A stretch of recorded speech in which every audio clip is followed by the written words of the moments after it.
Hello बच्चों, कैसे हो। तो आज हम लेके आए हैं प्रश्नावली एक के महत्वपूर्ण प्रश्न जो कि बोर्ड परीक्षा के लिए बहुत ही इंपॉर्टेंट हैं और ब्लूप्रिंट के अनुसार ये बनाए गए हैं। तो प्रश्नावली एक में आपको पता है कि प्रश्न कुल 4 अंक के आते हैं, जिसमें से 2 आते हैं वस्तुनिष्ठ प्रकार के और एक आता है 2 नंबर का प्रश्न, लघु उत्तरात्मक प्रश्न, है ना। तो कुल 3 प्रश्न यहाँ पे मिलेंगे आपको। तो सबसे पहले हम बात करते हैं बहु वैकल्पिक प्रश्नों की, ठीक है ना। तो पहला प्रश्न ये रहा आपके सामने, 16 और 24 का में से क्या है। तो 16 और 24 का आपको HCF ज्ञात करना है। HCF निकालने के लिए सबसे पहले क्या करेंगे आप, 16 का और 24 का क्या करेंगे, अभाज्य गुणनखंड करेंगे, ठीक है। तो अभाज्य गुणनखंड करिए 16 का। तो 16 के होते हैं 2 गुणा 2 गुणा 2 गुणा 2, 2 दूनी के 4, 4 दूनी के 8, 8 दूनी के 16। इस तरह 24 के होंगे 2 गुणा 2 गुणा 2 गुणा 3, 2 दूनी के 4, 4 दूनी के 8, 8 दिया के 24। अब HCF आपको निकालना है, यानी में से निकालना है। तो में से में क्या होता है कि ओवेनिष्ठ अभाज्य गुणनखंड जो हैं उनकी सबसे न्यूनतम घात यहाँ पे ली जाती है, या ये कहें कि ओवेनिष्ठ गुणनखंड आपको लेने हैं, ठीक है ना। तो ओवेनिष्ठ गुणनखंड कौन कौन से, देखो 2 यहाँ पे है, 2 यहाँ पे है, चलिए उतारिए 2 को। यहाँ पे भी 2 है, यहाँ पे भी 2 है, 1 2 और उतार लो। फिर ऊपर 2 है, नीचे भी 2 है, 1 और 2 और उतार लीजिए। फिर क्या यहाँ पे 2 और 3 है, तो इनमें से कोई ओवेनिष्ठ नहीं आ रहा है। तो केवल ये 3 ही 2 2 के हैं जो आपके ओवेनिष्ठ गुणनखंड हैं। तो 2 गुणा 2 गुणा 2 यानी कि 2 दूनी के 4, 4 दूनी के 8 इसका में से बन जाएगा। ओके, चलिए आगे बढ़ते हैं। तो इसका राइट आंसर है ए। क्वेश्चन नंबर 2, 21 और 35 का लैसे ज्ञात करना है, LCM, ठीक है। तो LCM ज्ञात करने के लिए वही सेम प्रक्रिया रहेगी। सबसे पहले आपको अभाज्य गुणनखंड करने हैं 21 और 35 के। तो 21 के होते हैं 3 गुना 7 और 35 के होते हैं 5 गुना 7। तो लैसे और मैसे में एक ही चीज़ का अंतर है, वहाँ पे ओवेनिष्ठ गुणनखंड आते हैं, उनको लेना पड़ता है। और यहाँ पर लैसे में क्या होता है, सारे के सारे गुणनखंड जो हैं उनकी अधिकतम घात आपको लेनी है। तो यहाँ पे जितने भी गुणनखंड आपके पास हैं उनकी सबसे बड़ी घातों को यहाँ पे गुणा कर देना है, वही आपका क्या बन जाएगा, लैसे, यानी LCM। तो देखो 3 यहाँ पर है लेकिन यहाँ नहीं है, लेकिन फिर भी आपको लेना है। 7 यहाँ पे भी है, यहाँ पे भी है, तो 7 एक ही बार लेना है। 5 यहाँ पे है नीचे वाले में, ऊपर वाले में 5 नहीं है, फिर भी आपको लेना है। तो इसका मतलब 3 गुणा 5 गुणा 7, 7 यहाँ पे दोनों जगह पे है, तो 2 बार गुणा नहीं करना है, केवल एक ही बार करना है, ठीक है। तो 3 गुणा 5 गुणा 7 बराबर होता है 105।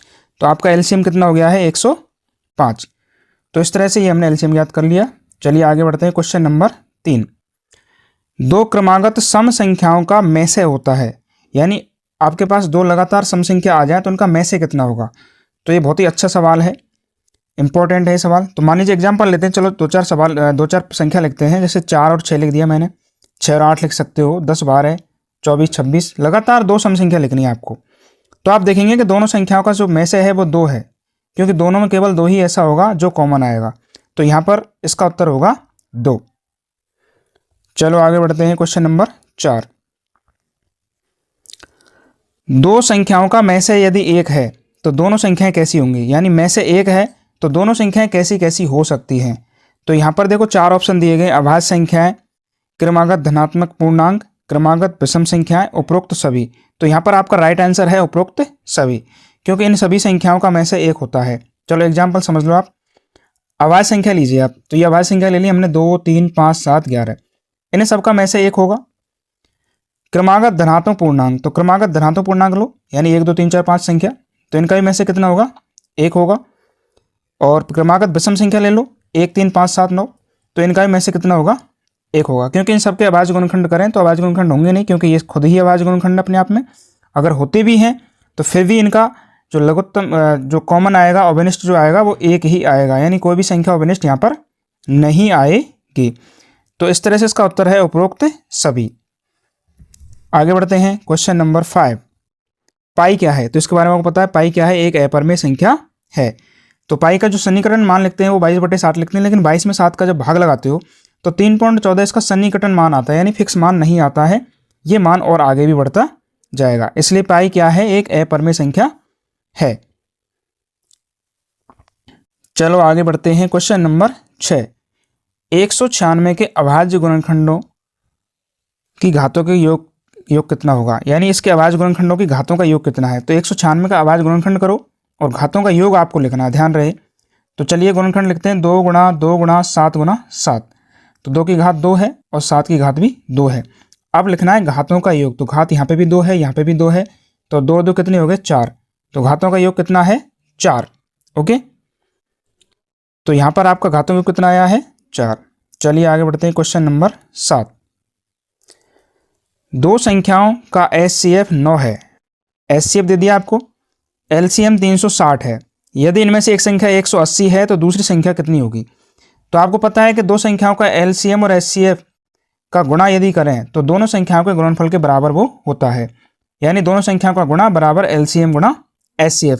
इस फॉर्मूले से हम किसी का मान ज्ञात कर सकते हैं। यदि आपको LCM दिया है, HCF दिया है और एक संख्या दी गई है तो दूसरी संख्या यहाँ से निकाली जा सकती है।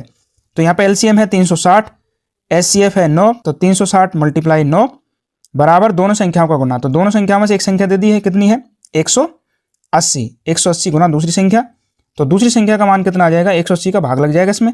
360 गुना 9/180, 0 से 0 कट गया, 18 का भाग दिया, 18 का 18, 18 दूना के 36, तो ऊपर 2 बच गया, 9 बच गया। तो 9 गुना 2 कर दो, तो 9 गुना 2 करेंगे कितना आएगा 18।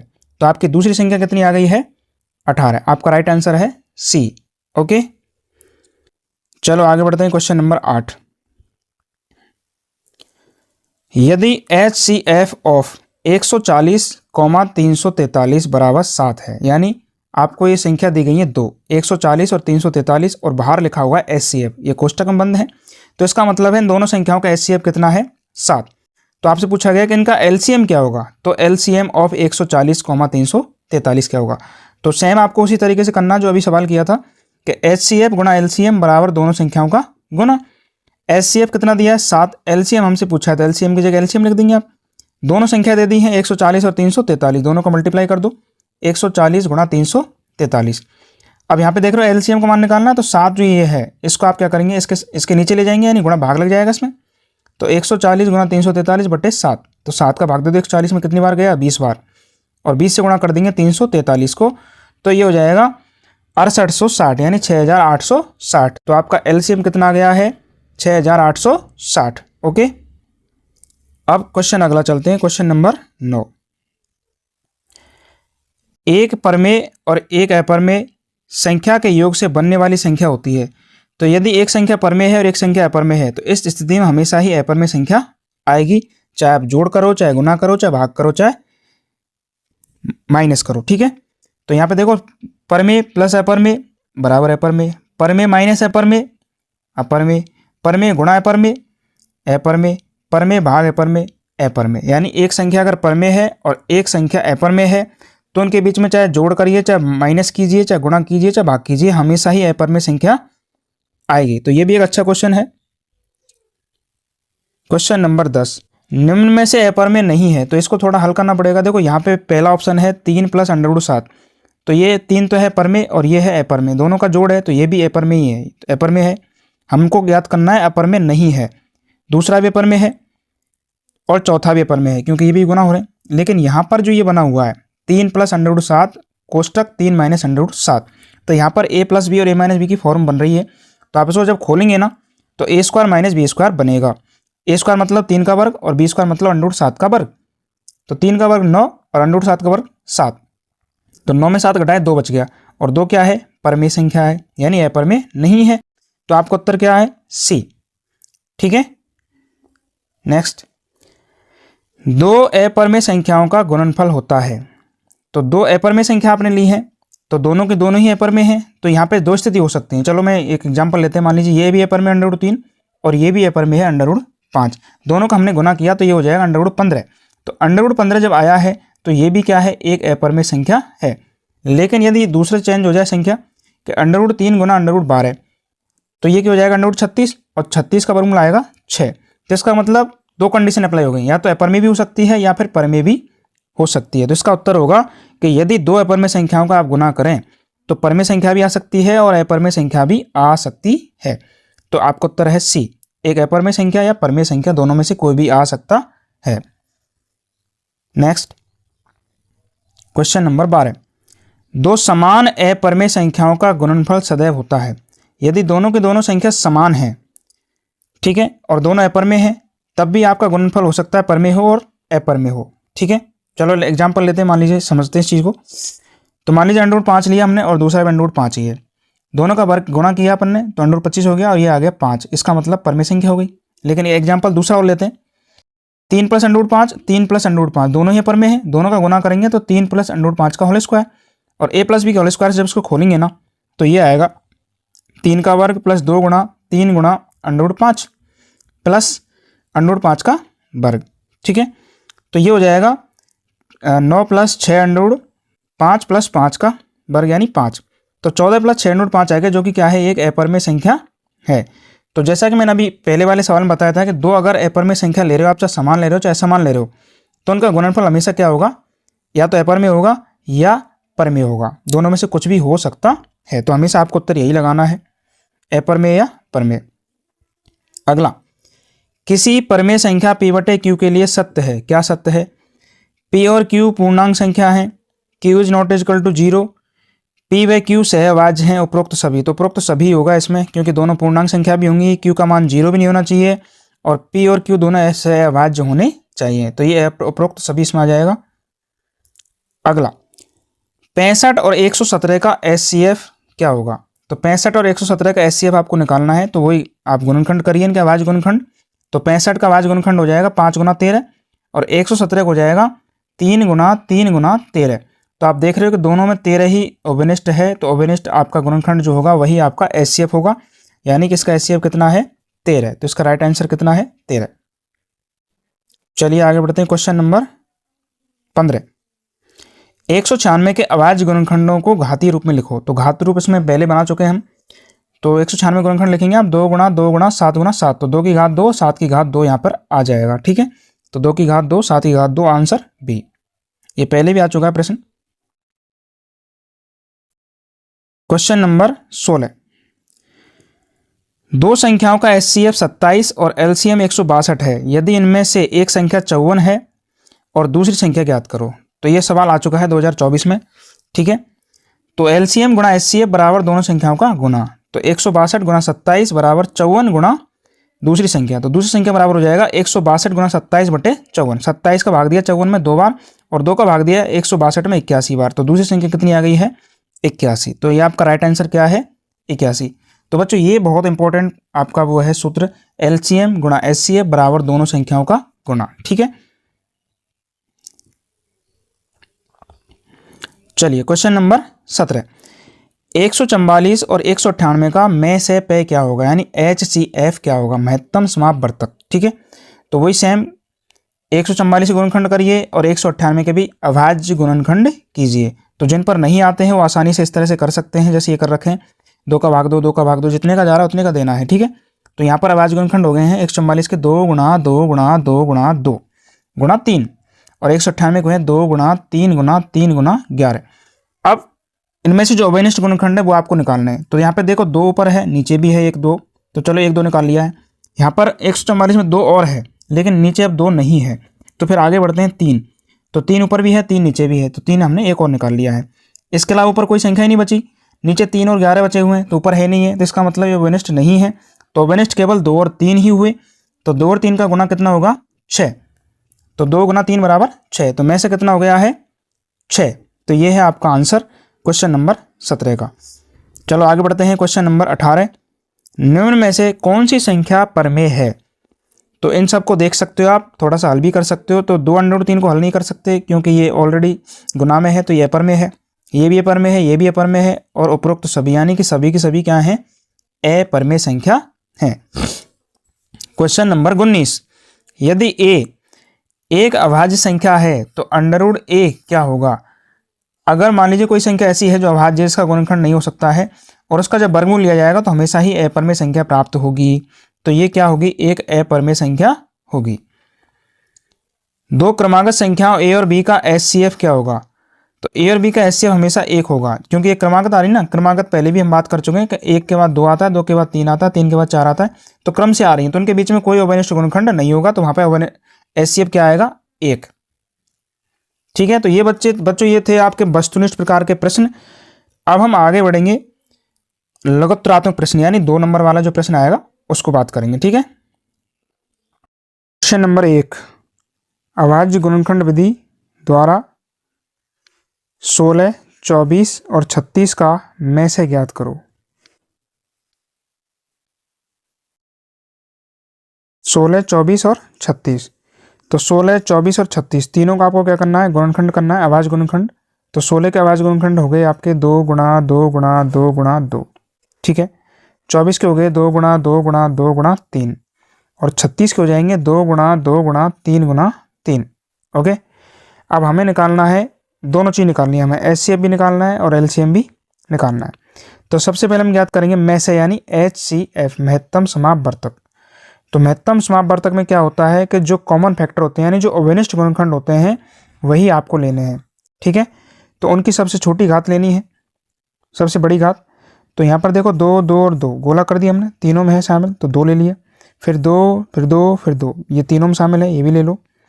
अब इसके बाद आगे बढ़ते हैं। तो 16 में देखो 2 2 के हैं 2 बार, और यहाँ पर 24 में भी 2 है एक बार, लेकिन 36 में 2 नहीं है, तो 2 नहीं आ सकता, तीनों में ही होना चाहिए। इसी प्रकार बात करें आगे, तो यहाँ नीचे देखो दोनों में 3 3 तो है, लेकिन ऊपर वाले में नहीं है 3, तो इसलिए अब ये गुणनखंड आपके नहीं आएंगे, केवल 2 2 के ही आएंगे दोनों। तो इसका मतलब 2 गुणा 2 बराबर 4। तो आपका में से कितना हो गया, 4। लेस है, यानी एलसीएम। एलसीएम में क्या होता है कि जितने भी आपके पास गुणनखंड हैं, तो उसमें सबसे बड़ी घात आपको लिख लेनी है, ठीक है। तो देखिए 2 2 और 2 और 2, तो 2 की सबसे बड़ी घात कितनी है, 2 गुणा 2 गुणा 2 गुणा 2, 4 घात है। तो आपको ये लेना है 2 गुणा 2 गुणा 2 गुणा 2। इसके बाद 2 2 के आपको छोड़ देने जितने भी कहीं भी लिखे हुए हैं, फिर आपको 3 लेने हैं। तो 3 3 की सबसे बड़ी घात यहाँ पर है 3 गुणा 3, तो 3 की घात 2। तो यहाँ पूरे एल से बन जाएगा 2 गुणा 2 गुणा 2 गुणा 2 और 3 गुणा 3। तो इस सबका गुणन कितना होगा, 144। तो आपका ले से कितना हो जाएगा, 144, ठीक है। चलो आगे बढ़ते हैं, क्वेश्चन नंबर 2। 8, 9 और 25 का एचसीएफ और एलसीएम ज्ञात करना है, ठीक है। तो सबसे पहले आप गुणनखंड करेंगे, अभाज्य गुणनखंड। तो 8 के हो गए 2 गुणा 2 गुणा 2 गुणा 1, और 9 के हो गए 3 गुणा 3, और 5 को जाएंगे 25 को जाएंगे 5 गुणा 5। तो यहाँ पर जब एचसीएफ निकालोगे आप तीनों का, तो इन तीनों आप देख रहे हो कोई भी कॉमन नहीं है, कोई भी संख्या कॉमन नहीं है, तो सब में आपको एक एक एक एक लिख देना है, क्योंकि एक तो सब संख्याओं के साथ होता है। तो इन तीनों संख्याओं का एचसीएफ आ जाएगा, यानी में से आ जाएगा एक। एलसीएम निकालना है। एलसीएम में जितने भी गुणनखंड आपके पास हैं, वो आपको गुणा कर देने हैं अधिकतम घातों के साथ। तो यहाँ पर देखो 2 की घात अधिकतम 3 यहाँ पर है, तो 2 की अधिकतम घात 3 आ जाएगी पूरी, यानी 2 गुणा 2 गुणा 2 गुणा 3 बार, ठीक है। फिर यहाँ पर 3 की घात 2 है, तो ये भी आपको लेना है 3 गुणा 3। यहाँ पर 5 है, तो ये भी आपको लेना है 5 गुणा 5। इन सब का गुणा कर देना है 2 गुणा 2 गुणा 2 गुणा 3 गुणा 3 गुणा 5 गुणा 5।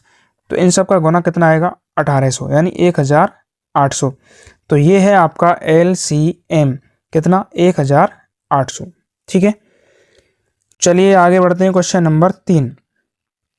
वह छोटी से छोटी संख्या ज्ञात कीजिए जो 6, 12 और 30 से पूर्णतः विभाजित हो जाए। तो जब इस तरह का कोई सवाल आ जाए कि इन दी गई संख्याओं से पूर्णतः विभाजित हो कोई संख्या, तो फिर आपको एलसीएम निकालना है, ठीक है। और अगर ऐसे पूछा जाए कि ऐसी संख्या ज्ञात करो जिससे ये तीनों विभाजित हो जाएं, तो फिर आपको में से निकालना है, यानी महत्तम समापवर्तक। तो अभी तो उल्टा पूछा है, उसने पूछा है कि इन तीनों संख्याओं का भाग जाना चाहिए उस संख्या में, तो इसका मतलब वो क्या होगा, एलसीएम होगा, जो पूर्णतः विभाजित होगा इन तीनों संख्याओं से। तो अवश्य संख्या होगी एलसीएम ऑफ 6, 12 और 30। तो 6, 12, 30 का आपको एलसीएम लेना है।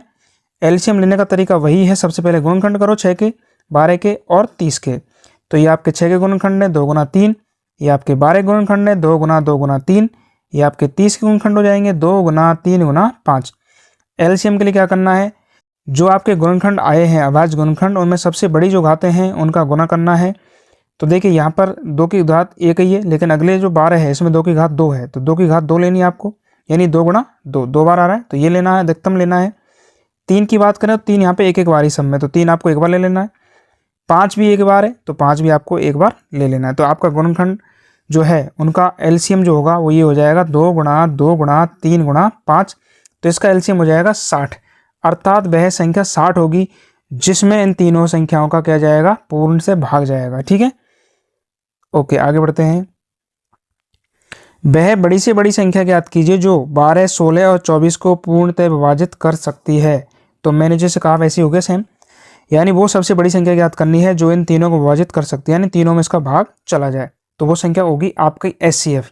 तो इन तीनों संख्या को जो HCF होगा उसका इन तीनों में भाग चला जाएगा। तो HCF ऑफ 12, 16, 24 वही अबेस्ट संख्या होगी जो आपसे पूछी गई है। तो HCF के लिए क्या करेंगे, वही गुणनखंड करने 12, 16, 24 के। तो 12 के गुणनखंड कर दिए हमने 2 गुणा 2 गुणा 3, 16 कर दिए 2 गुणा 2 गुणा 2 गुणा 2, 24 कर दिए 2 गुणा 2 गुणा 2 गुणा 3। ठीक है, अब जो कॉमन फैक्टर है यानी जो अवनिष्ठ गुणनखंड है वो आपको ले लेने हैं। तो यहाँ पर देखो 2 2 और 2, 2 आ गया, फिर 2 फिर 2 फिर 2 फिर 2 आ गया। फिर आगे देख रहे हो कोई भी कॉमन नहीं है क्योंकि यहाँ पर 3 है और यहाँ पर 2 2 है, यहाँ पर 2 है, यहाँ पर 3 है, तो कोई भी कॉमन नहीं है जो तीनों में है। तो केवल यही संख्या आएगी 2 गुणा 2 यानी कि 4। तो 2 दूनी कितने होते हैं, 4। तो 4 ही वह संख्या है जिसका इन तीनों संख्याओं में क्या जाएगा, भाग। ओके, चलो आगे बढ़ते हैं। सिद्ध कीजिए कि किसी धन पूर्णांक n के लिए 6 की घात n सदैव 6 पर समाप्त होती है। यहाँ पर n जो है वो धन पूर्णांक है। धन पूर्णांक का मतलब 1 2 3 4 5। ठीक है, तो ये एक छोटा सवाल है, समझ सकते हो आप। तो धन पूर्णांक हो गया n बराबर 1 2 3 4 5 लेने हैं। अब 6 की घात n, 6 की घात n में आपको n का मान रखना बारी बारी से। ठीक है, तो सबसे पहले हम n बराबर 1 रखते हैं, तो 6 की घात 1 बराबर 6 हो जाएगा। ठीक है, फिर ऐसे ही 2 रखो, तो 6 की घात n में n बराबर 2 रखने पर तो 6 की घात 2, 6 की घात 2 बराबर 36। तो ये भी 6 पर समाप्त हो रहा है। सवाल यही है, सिद्ध करना है कि सदैव 6 पर समाप्त होगा। ठीक है, 6 की घात 3 रखो यानी 3 n बराबर 3 रखेंगे अपन, तो 6 की घात 3 हो जाएगा। 6 की घात 3 बराबर 6 गुणा 6 गुणा 6 यानी 216। तो ये भी 6 आएगा लास्ट में। फिर 4 रख दो, तो n बराबर 4 रखने पर 6 की घात 4, तो 4 6 गुणा 6 गुणा 6 गुणा 6, 4 बार गुणा हो जाएगा। तो ये भी कितना आएगा, 1296। तो इस तरह से स्पष्ट हो गया है कि आप आगे भी अगर मान रखते हैं 6 की घात 4 की जगह 6 की घात 5 आएगा, फिर 6 की घात 6 आएगा, फिर 6 की घात 7 आएगा। इस तरह संख्या आगे बढ़ती जाएगी अनंत रूप से। तो स्पष्ट हो गया है कि लास्ट में हमेशा क्या आ रहा है, इकाई अंक कितना आ रहा है, 6 6 और 6, हर संख्या में 6 आया है। तो यही हमको सिद्ध करना था। तो स्पष्ट है कि धन पूर्णांक n के लिए 6 की घात n सदैव 6 पर समाप्त होगी, इति सिद्धम। ओके, चलिए आगे बढ़ते हैं। एक दूध वाला दूध मापने हेतु 1 लीटर, 2 लीटर, 3 लीटर और 5 लीटर के माप काम में लेता है। यानी उसके पास जो मापने के यंत्र हैं, मापने के जो बर्तन हैं वो इस प्रकार हैं कि एक तो है 1 लीटर का, एक 2 लीटर का, एक 3 लीटर का और एक 5 लीटर का। उस छोटे से छोटे पात्र की माप लिखिए जिससे इन तीनों माप वाले पात्रों से पूर्णतः भरा जा सके। तो यानी आपको सबसे छोटा पात्र की नाप निकालनी है जिसको इन तीनों से भरा जा सके। ठीक है, तो ये बिल्कुल वैसा ही सवाल हो गया जो पहले हमने एलसीएम के लिए किया था कि इन तीनों का भाग जा सके। ठीक है, तो हम यहाँ पर इन तीनों का क्या निकालेंगे, एलसीएम निकालेंगे। तो अवश्य जो पात्र है उसकी जो माप होगी वो होगी एलसीएम ऑफ 1 2 3 और 5। तो आपके पास संख्या है 1 2 3 और 5, इनका लेना है आपको एलसीएम। तो 1 का गुणनखंड 1 ही रहेगा, 2 का भी 2 ही रहेगा, 3 का भी 3 ही रहेगा, 5 का भी 5 ही रहेगा। इसका मतलब इन तीनों का आपको गुना कर देना है। तो 1 गुना 2 गुना 3 गुना 5। तो 1 का गुना तो करने से कोई फायदा नहीं है क्योंकि 1 का मतलब 1 ही रही है। तो 2 गुना 3 गुना 5 मतलब 30। तो आपके पास जो सबसे छोटा पात्र आएगा वो यही आएगा 30 लीटर का, जिससे इन तीनों को भरा जा सकता है। ठीक है, तो एलसीएम निकालते हैं ऐसी स्थिति में हम।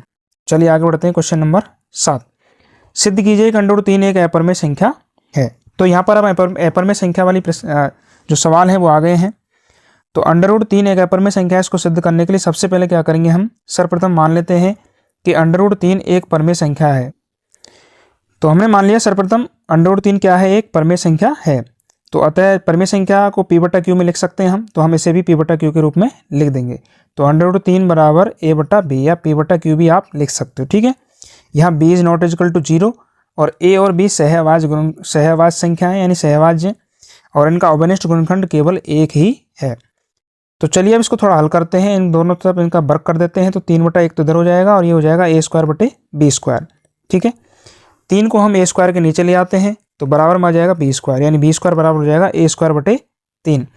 a²/3 का मतलब यह है कि a² में 3 का भाग जा रहा है। तो आप लिखेंगे, स्पष्ट है, समीकरण 1 डाल देंगे इसको हम, a² 3 से विभाज्य है। तो a² 3 से विभाज्य है तो a भी 3 से विभाज्य होगा। ठीक है, तो a जब 3 से विभाज्य होगा तो a में अपन 3 का भाग लगाएंगे, a/3 तो बराबर लिखेंगे c, और 3 का इससे गुणा हो जाएगा c से, तो ये हो जाएगा a बराबर 3c। समीकरण नंबर 2।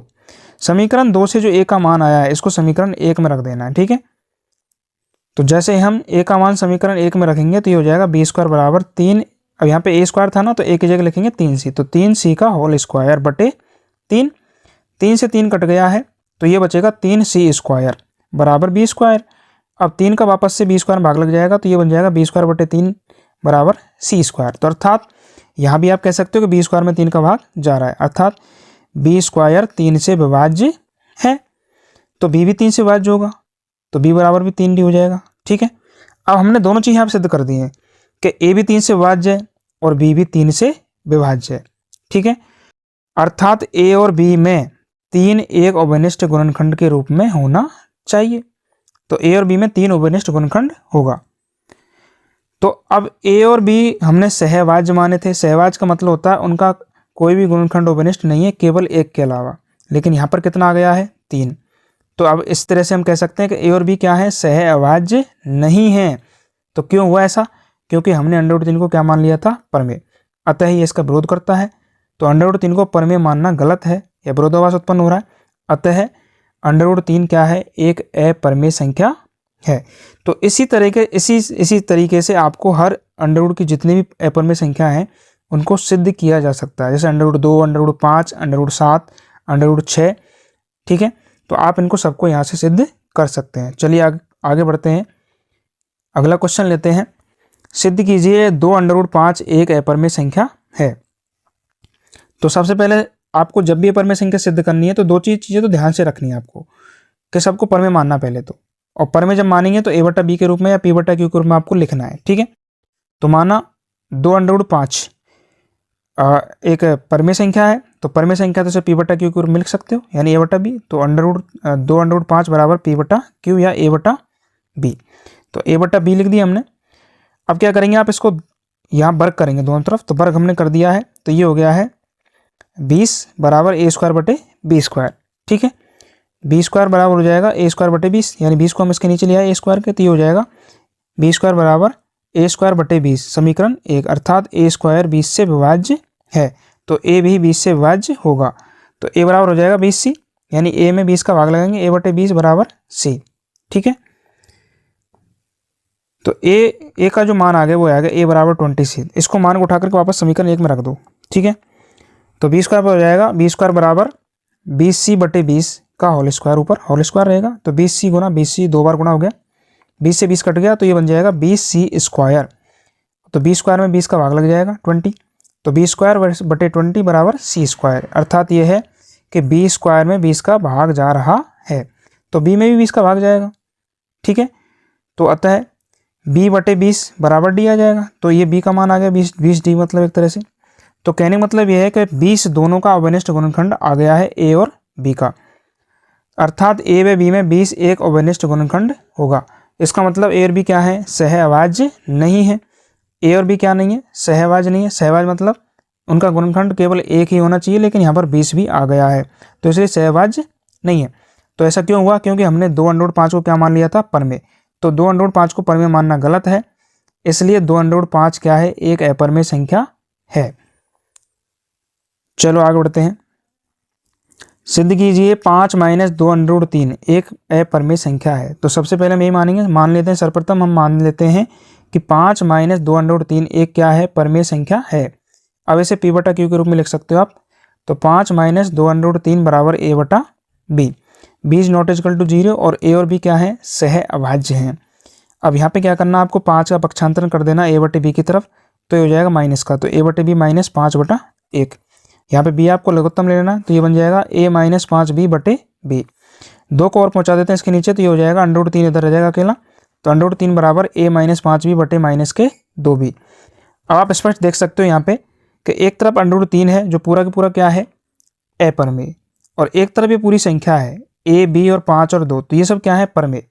तो चलो इसको थोड़ा डिटेल में लिखते हैं। √3 अपरमेय, ये पूर्णांक संख्या माइनस पूर्णांक संख्या बटे पूर्णांक संख्या, तो ये क्या है, देखो a पूर्णांक संख्या है, 5b भी पूर्णांक है, नीचे भी पूर्णांक है। ठीक है, तो पूर्णांक में से पूर्णांक घटाएंगे, पूर्णांक बचेगा, नीचे पूर्णांक है, पूर्णांक में पूर्णांक का भाग देंगे तो पूर्णांक ही आएगा, यानी एक परमेय संख्या प्राप्त होगी। जबकि √3 कैसी है, अपरमेय, तो एक साइड में तो है परमेय और एक साइड में क्या है, परमेय, तो जो कि असत्य है, क्योंकि हम पूर्व में सिद्ध कर चुके हैं कि √3 एक अपरमेय संख्या होती है। ठीक है। तो इसलिए 5 माइनस 2√3 को परमेय मानना बिल्कुल गलत है। अतः 5 माइनस 2√3 एक अपरमेय संख्या होगी। इति सिद्धम। चलिए क्वेश्चन नंबर 10, सिद्ध कीजिए कि 1/√2 एक अपरमेय संख्या है। तो सबसे पहले आप मानेंगे, सर्वप्रथम मान लेते हैं कि 1/√2 क्या है, एक परमेय संख्या है। अतः इसे P/Q के रूप में लिख सकते हैं। तो माना 1/√2 बराबर A/B। B is not equal to 0, यानी हर का जो मान है वो 0 नहीं होगा। और A और B सहअभाज्य हैं। सहअभाज्य मतलब इनका ओवेनिष्ठ गुणनखंड केवल 1 है। ठीक है। अब इसका वर्ग करते हैं दोनों तरफ, तो 1/2 तो इधर आ जाएगा LHS साइड में, और A²/B² इधर आ जाएगा RHS साइड में। ठीक है। तो हमने 2 का तो गुणा कर दिया है A² से और B का कर दिया है 1 से, तो ये हो जाएगा 2A² बराबर B²। 2 का B² में भाग लग गया तो A² बराबर हो गया B²/2, अर्थात B² 2 से विभाज्य है, यानी B² में 2 का भाग जा रहा है। तो B में भी जाएगा, अतः B भी 2 से विभाज्य होगा। तो B बराबर लिख सकते हैं हम 2C। तो B/2 करेंगे हम, भाग लगाएंगे तो C तो आएगा बराबर में। तो B/2 बराबर C। तो 2 का गुणा कर दिया तो ये बन जाएगा B बराबर 2C, समीकरण 2। अब B का जो मान है ये, इसको समीकरण 1 में रख देना इस जगह पे। ठीक है, 2C। तो A² बराबर हो जाएगा 2C का होल स्क्वायर बटे 2। तो 2C का होल स्क्वायर है तो 2 बार गुणा करेंगे, 2C गुणा 2C। 2 से 2 कट गया तो 2 गुणा C गुणा C, तो 2C² हो गया, और बराबर में क्या है A²। तो ये बन गया A² बराबर 2C²। अब 2 का वापस A² में भाग लगा दो, तो A²/2 बराबर C²।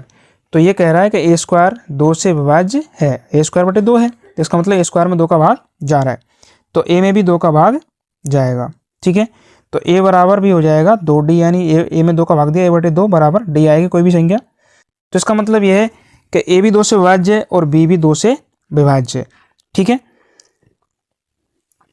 तो स्पष्ट है कि A और B में 2 एक ओवेनिष्ठ गुणनखंड के रूप में है, अर्थात A और B क्या है, सहअभाज्य नहीं है, क्योंकि इन दोनों का ओवेनिष्ठ गुणनखंड 1 नहीं है बल्कि 2 आ गया है। ठीक है, ये इसका मतलब है।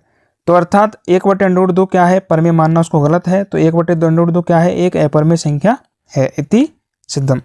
तो देखो सारे के सारे पैटर्न बिल्कुल एक जैसे ही पैटर्न है सारे। ठीक है, बस आपको थोड़ा सा इनको याद करना, एक 2-3 चीज़ें हैं जो आपको याद रखनी है। सबसे पहले आपको परमेय संख्या माननी, परमेय संख्या मान करके उसको A/B में लिख देना है, फिर इसका वर्ग करना है।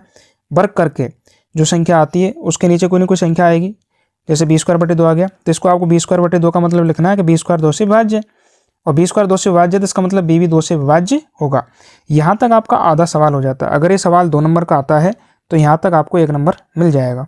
अब जैसे ही आप B में बट्टे का 2 का भाग लगाएंगे तो B/2 आएगा। B का मान निकाल लो यहाँ से, 2 का गुणा करके सामने C लिख दो, D लिख दो, कुछ भी लिख दो। ठीक है, तो उस B के मान को उठा करके समीकरण 1 में रख देना वापस। तो यहाँ से सेम स्थिति बन जाएगी A²/2 वाली। तो A² भी 2 से विभाज्य हो जाएगा, तो A भी 2 से विभाज्य हो जाएगा। ठीक है, तो ये आपका पूरा हो जाएगा यहाँ पे। फिर आप लिख सकते हो, कहता है A और B क्या है, सहअभाज्य नहीं है, अर्थात इनका ओवेनिष्ठ गुणनखंड 2 भी है। तो ये सहअभाज्य नहीं है, इसलिए जो संख्या हमने मानी थी, परमेय मानी थी, वो क्या है, अपरमेय है। तो यही एक तरीका है जो सिद्ध करना। ठीक है, तो ये सारे के सारे इंपॉर्टेंट सवाल थे प्रश्नावली 1 के, जो रिक्त स्थान, अवैध वाले और 2 नंबर वाले। ठीक है, तो टोटल 4 नंबर की प्रश्नावली है। आपने ढंग से देखा, थैंक यू सो मच। अब मिलते हैं अगले वीडियो में प्रश्नावली 2 के साथ। Okay, bye bye.